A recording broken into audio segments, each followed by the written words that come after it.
네, 프로의 시선 이어가겠습니다. 장 막판까지 얼마 남지 않은 상황, 더 현명한 판단 내릴 수 있도록 한번 들어가 보죠. 루크투자연구소 임순재 대표, 위즈웨이브 이권희 대표와 함께합니다. 어서 오십시오. 안녕하세요. 네, 반갑습니다. 오늘 참 다양한 이슈들 많이 소화했던 장이었습니다. 어떻게 바라보셨어요? 일단 외국인이 오늘 들어오지는 않죠. 코스피든 코스닥이든 들어오고 있는 상황은 아닙니다. 그렇다면 뭐 위주로 좀 빼고 있는지 순매도 리스트 준비를 했거든요. 일단 오늘 좀 아기다리 고기다렸던 잠정실적 발표했던 삼성전자 빼고 있습니다. SK하이닉스도 같이 좀 물량 덜어내고 있고요. 아모레퍼시픽 오늘 화장품주 일부 좀 덜어내는데 흐름 나타납니다. 그간 올랐었던 쪽에서 좀 빼는 흐름은 나타나네요. 어쨌든 반도체 투탑이 매도리스트 상위단에 존재를 하고 있다는 거고 기관 또한 역시 마찬가지입니다. 삼성전자, SK하이닉스 지금 빼고 있네요. 걱정이 참 많습니다. 일단 이 부분부터 전략 점검하고 넘어갈게요. 자, 임순재 대표님, 10조 방어에 실패를 했습니다. 딱 뚜껑을 열어보니까요. 결국에는 실적 발표 전후 주가 차이는 그냥 그 선에서 경계감 선에 있습니다. 5만 전자와 6만 전자 사이에 있는 경계감인데 이렇게 된다면 앞으로 우리는 뭘 더 기다려야 되고 지금 구간에서는 일단 어떠한 뚜렷한 포지션을 잡는다라는 걸 자체를 논하기가 어려운 구간인 걸까요? 일단 뭐 삼성전자 같은 경우는 지금 뭐 뚜렷한 그런 이제 뭐 실적 모멘텀이 없다라고 보는 게 좀 맞지 않을까 싶습니다. 만약 있다라고 하게 되면 엔비디아의 콜 테스트 통과한다라는 거 그거를 제외하고는 아직은 없는 그런 상황이고요. 다만 삼성전자가 이제 5만 원대로 이제 내려가느냐 여부는 아직까지는 좀 더 지켜봐야 되는 그런 상황 아닌가 싶습니다. 뭐 지금 현재 수준도 어떤 삼성전자 입장에서 보면 그렇게 이제 평가 구간이 그렇게 뭐 저평가 구간에 지금 접어든 그런 상황이기 때문에 추가적인 하락보다는 아마 이 정도 선에서 바닥다지기를 할 가능성은 좀 크다라고 보여지고요. 뭐 그렇기 때문에 지금 상황에서는 뭐 여기서 매도를 한다라기보다는 일단 뭐 5만 원대로 접어들면 일단 뭐 장기 투자한다 하시는 분 같은 경우에는 분할 매수 관점으로 접근해 보셔도 되지 않을까라는 생각을 해보고 있습니다. 그렇죠. 일단 시간적 여유가 참 중요할 것 같아요. 삼성전자를 바라보는 데 있어서. 그렇다면 시선을 바꿔서 SK하이닉스 쪽으로 한번 넘어가 볼까요? 오히려 더 상대적으로 매력도가 더 점쳐질 수밖에 없는 SK하이닉스. 결국에는 HBM 쪽에서 그 승부수가 통했구나, 맞았구나. 이때가 되니까 확연히 드러납니다. 자, 이권희 대표님, DS 부분에 있어서, 그러니까 메모리 부분에 있어서 영업이 격차가 이제 더 늘어날 수 있는 3분기가 될 거면 SK하이닉스는 이제 독주, HBM에 있어서는 거의 왕관자리를 더 공고히 할 수 있다는 측면에서 주가 메리트도 지금 더 실어볼 수 있는 구간일까요? 오늘 같은 경우는 일단 빼기는 합니다만 이렇게 지금 조금 시원하지 못할 때가 SK하이닉스는 늘 기회였던지라 이번에도 기회인지가 궁금해요.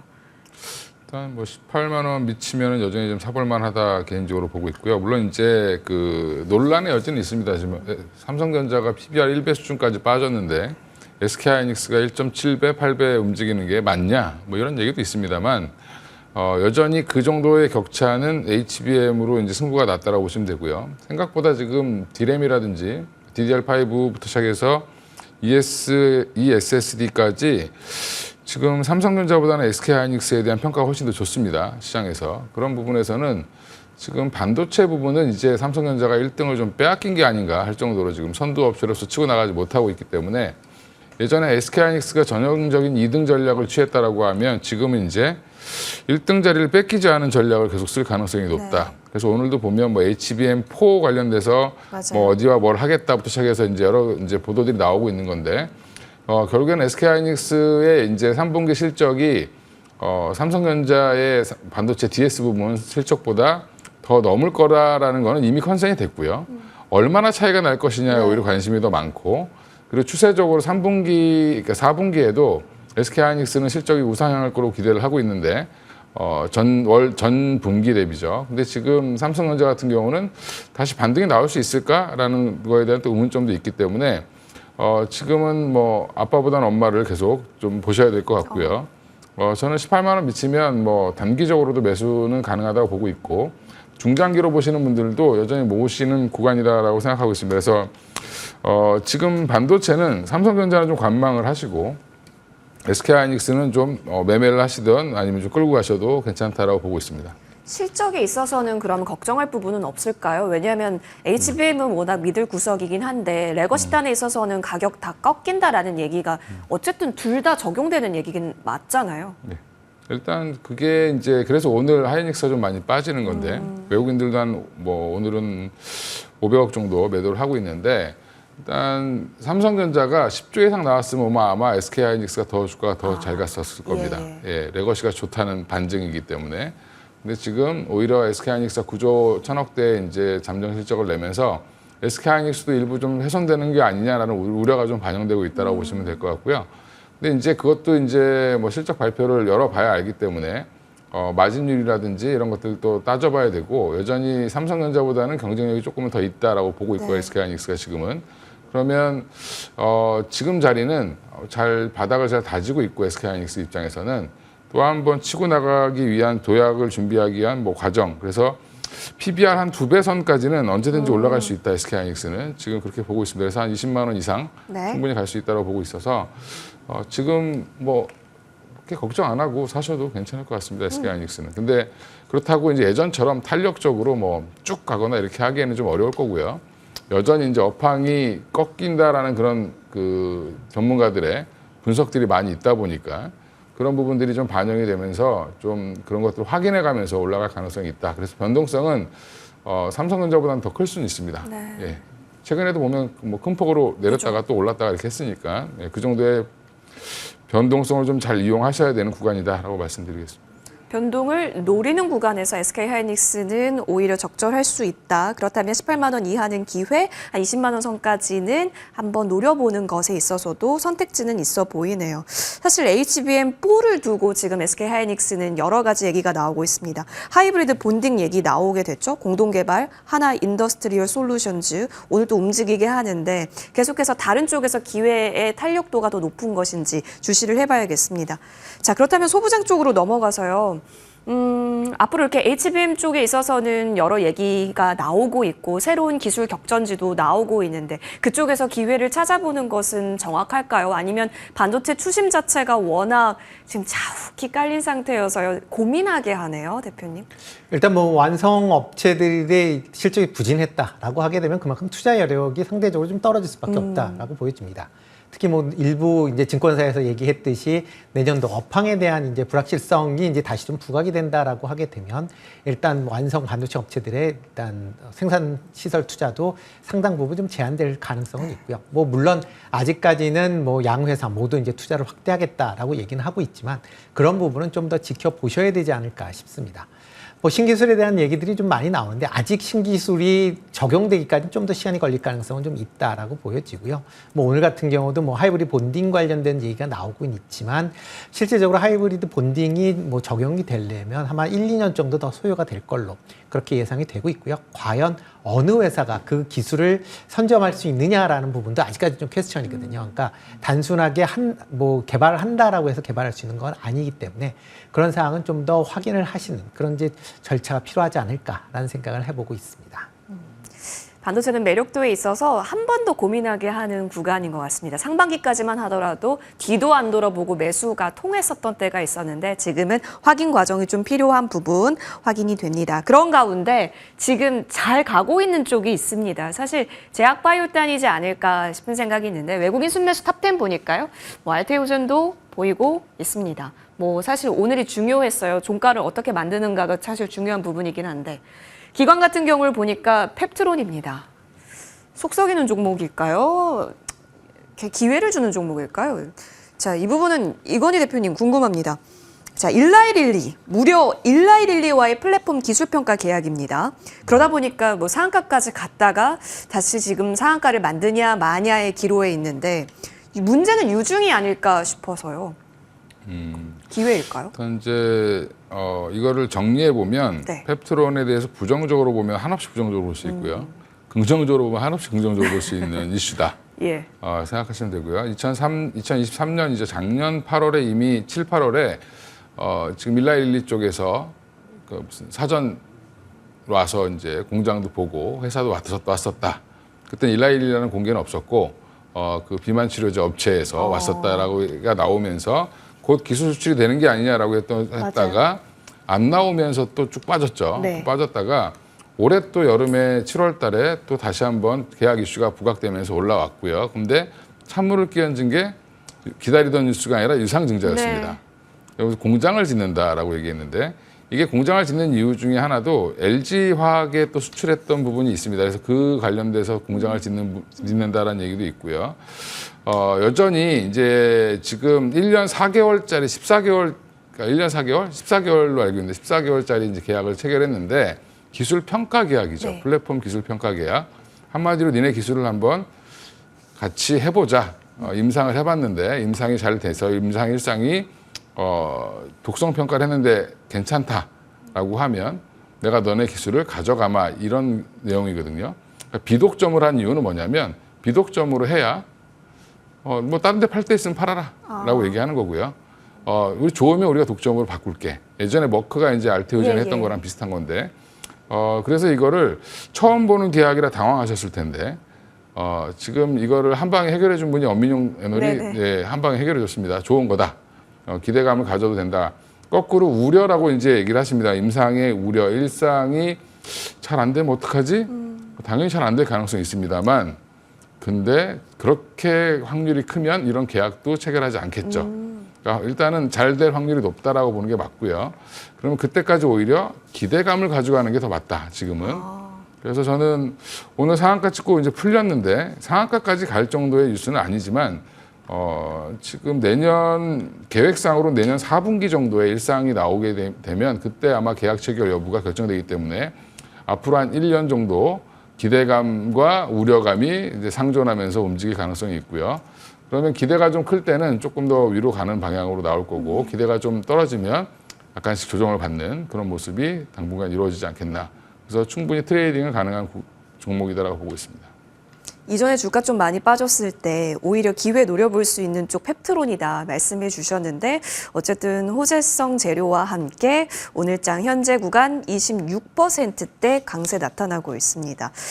한때는 4만 원을 훼손시켰는데요. 지금 61,400원이니까 확실히 롤링이 있죠. 기대감, 우려감 계속해서 나타나면서 주가의 움직임은 나타날 수 있다. 그렇다면 노려볼 수 있는 종목 선상에는 펩트론 올려보겠습니다. 자, 비만 얘기로 좀 확산을 시켜볼게요. 뭐 펩트론도 펩트론인데 펩트론이 쏘아올린 공 덕분인지 그간의 뭐 비만 치료제, 위고비, 대한민국 출시 얘기 다시 또 모여들면서 관련 종목군들 좋습니다. 고민이에요. 사이즈가 더 커지는 과정에서는 쉬었다 갈 수는 있는 건데 위고비 한국 출시되는 이벤트는 이미 모두가 알고 있는 상황 속에서 지금 자리는 부담인 건지 어떻게 정리하세요? 일단은 출시가 되면 이제 세런 뉴스일 가능성이 좀 크다라고 생각을 하고 있고요. 다만 이제 이게 그 비만 치료제가 이제 개발하는 게 아니라 유통을 하는 거기 때문에 과연 비만 치료제 위고비가 얼마만큼 많이 유통이 되느냐에 따라 좀 달라질 수 있다라고 보시면 되겠습니다. 일단 위고비가 지금 국내 시판 출하가 가격은 이제 37만 원 정도로 이제 정해져 있는데 이게 실질적으로 이제 비급여 항목의 그런 이제 의약품이다 보니까 실질 뭐 소비자가 직접 맞는 가격은 아마 75만 원 전후가 될 가능성이 상당히 이제 높다라고 보시면 될 것 같습니다. 그러면 75만 원의 금액을 두고 과연 맞을 사람이 얼마나 될 것이냐라는 것도 조금 퀘스천이거든요. 이전에 싹센다 같은 경우는 그거 가격의 한 5분의 1 가격인 한 지금 13만 원 정도에서 지금 이제 맞을 수가 있는데 그거에 비해서 그렇게 이제 비싼 거를 과연 효과는 있다라고는 하지만 맞을 수 있는 사람이 얼마만큼 많을 거냐라는 거는 아마 향후에 그 판매 추이를 한번 좀 확인해 보셔야 되지 않을까 싶습니다. 뭐 그런 관점에서 보면 블루엠텍 같은 경우 지금 싹센다의 이제 국내 유통의 60%를 장악을 하고 있기 때문에 이번에 이제 위고비가 출시가 되면 그 물량의 한 60% 정도는 받지 않을까라는 이제 기대감으로 이제 최근에 주가가 올랐고요. 뭐 일본 증권사에서는 뭐 이런 관련된 매출이 기존 이제 싹센다보다 2배 정도 나올 수도 있다라는 그런 이제 리포트가 나오는 것도 사실입니다. 그렇지만 실질적으로 맞는 사람이 어느 정도, 그러니까 우리나라가 미국처럼 초비만 인구가 많은 나라가 아니기 때문에 과연 이거를 실질적으로 맞을 수 있는 사람이 과연 얼마만큼 있느냐라는 것도 조금 더 지켜보셔야 되는 거니까 뭐 지금 상황에선 이슈에 따라서 그냥 단기 트레이딩 관점으로 접근해 보시는 게 좀 더 맞지 않을까라는 생각을 해보고 있습니다. 새로운 뉴스로 작용할 가능성 있다? 왜냐하면 어느 정도 주가에 녹여진 부분도 있기 때문에 이후부터는 어느 정도 유통이 되어 가는가 이 부분일 것 같아요. 화제성에 좀 더 집중을 해봐야 될 것 같네요. 알겠습니다. 여기에 더해서 또 주목도가 높은 종목이 있습니다. 바로 알테오젠입니다. 외국인 순매수 상위단에 아까 전에 알테오젠 기억하시죠? 2위에 올라와 있습니다. 오늘이 중요했어요. 왜냐하면 오늘이 정고를 좀 높이지 않는다면 오늘 경고 해제될 수 있는 기준일이었거든요. 근데 오늘 와 무섭게 올라갑니다. 뭐 그런 거 신경 쓰지 않겠다. 나는 그래도 사고 싶다라는 어떤 주체가 있다라는 게 아닐까라는 생각도 있어요. 알테오젠의 상승세는 어떻게 전망하실지 기존부터 알테오젠에 대한 중요성을 많이 언급해 주셨던 이건희 대표님 의견 궁금합니다. 예, 일단 지금 뭐 경고가 나와 있음에도 불구하고 지금 최근에 36만 원대를 한번 만든 것도 외국인들이었고요. 오늘은 37만 원 한번 돌파했다 내려왔는데 오늘 가격이 이제 한 36만 3천 원 정도 선에서 끝나야 아마 경고가 좀 해제될 가능성이 높았는데 그거 상관없이 지금 외국인들이 계속 사고 있는 것 같습니다. 시티 창고를 통해서 많이 사고 있는데 최근 외국인들의 지분율이 올라간 거 지금 이제 한번 보여주시면 화면을 좀 한번 보여주시면 이게 지금 연결이 되나요? 그러니까 보면 네, 이제 됩니다. 초록색이 보유 비중인데 외국인들의 보유 비중이 초록색과 주가의 이제 종가의 흐름이 거의 같이 일맥상통하게 올라가죠. 그래서 보면 외국인들이 지금 주가를 끌어올리고 있다라고 생각하시면 되고요. 지금 보유 비중이 최대 지금 16%를 넘기느냐 제가 유심히 보고 있었는데 어제부로 16.3%가 넘어갔고요. 오늘은 아마 이제 16.5%까지 올라올 가능성이 높다라는 부분에서는 외국인들은 여전히 알테오젠에 대해서 긍정적인 시각을 좀 갖고 있는 것 같고요. 최근 빅파마 한 7군데에서 알테오젠에게 기술 이전 관련된 문의가 또 다시 한번 들어오고 있다는 얘기도 있습니다. 그래서 이걸 이제 팔로우하는 애널이 이제 오늘 펩트론 관련된 리포트 쓰신 엄민용 애널이 이제 주로 팔로우를 하는데 그분이 이제 간담회에서 그런 얘기를 해서 또 이미 다 알려졌죠. 알려져서 지금 알테오젠은 너무 지나치게 안 좋은 뉴스보다는 호재만 계속 나오고 있다라는 부분이 좀 부담스럽긴 합니다만 아마 조만간에 경고 풀리고 좀 하게 되면 TP를 상향하는 리포트가 나올 가능성이 높고요. 여전히 지금 추가 계약에 대한 기대감, 이게 추가 계약이 언제 나오느냐 이런 얘기도 있는데 추가 계약은 항상 보면 아까 이제 그 이수연 앵커께서도 얘기했는데 보통 10월, 11월 달에 많이 나옵니다. 그 해 끝낼 거면 12월 달은 놀러 가야 되니까 주로 안 나오고요. 그럼 11월까지 이제 보통 마감을 하기 때문에 10월, 11월 달에 대한 기대감이 좀 살아나고 있다라고 보고 있습니다. 와, 진짜 무섭네요. 진짜 강하다라는 거죠. 연내 어떤 호재 재료가 나온다면 10월, 11월이면 사실 얼마 남지 않은 부분이거든요. 계속 한번 볼게요. 그렇게 되면 이제 TP 상향에 대한 추가 모멘텀까지 더해질 수 있다라는 점 알테오젠 바라보실 때 확인해 보셔야겠습니다. 이어서 살펴볼 종목입니다. 지금 여러분 많이 검색하고 계실 종목 중에 하나 삼천당 제약 한번 봅시다. 갑자기 이제 그 차트 보시면 아시겠지만 미끄러 내렸습니다.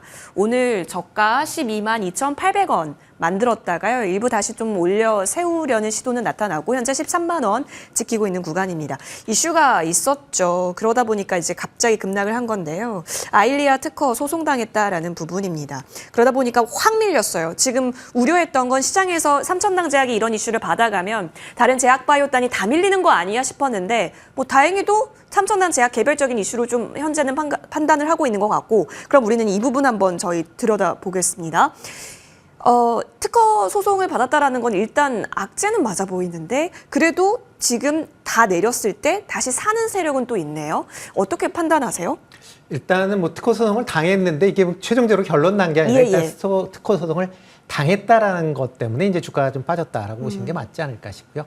뭐 특허 소송 여하에 따라서 또 달라질 수 있다라는 기대감이 또 이제 저가 매수세를 이제 유입을 하고 있는 그런 상황이다라고 보시면 될 것 같습니다.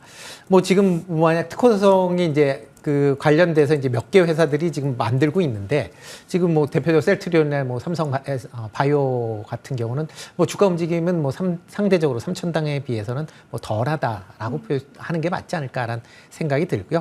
일단 뭐 최근 들어 이제 삼천당 제약에서 어떻게 보면 주로 이제 밀었었던 게 이제 이 안과 질환 관련된 그런 이제 약이었기 때문에 상대 상대적으로 조금 이제 낙폭을 다른 종목에 비해서 좀 키우는 거 아닌가라는 생각을 해보고 있습니다. 네. 만약에 이번에 이제 피소 소식이 다른 이제 진출하고자 하는 국가에게까지 확산이 되는가 이 부분을 좀 지켜봐야 될 것 같은데 삼천당 제약 관련해서 또 추가 공지나 여러 가지 메시지 나오는지는 지켜봐야겠습니다. 자, 오늘도 많은 이슈들 한번 다뤄봤고요. 임순재 대표, 이건희 대표와 함께했습니다. 고맙습니다.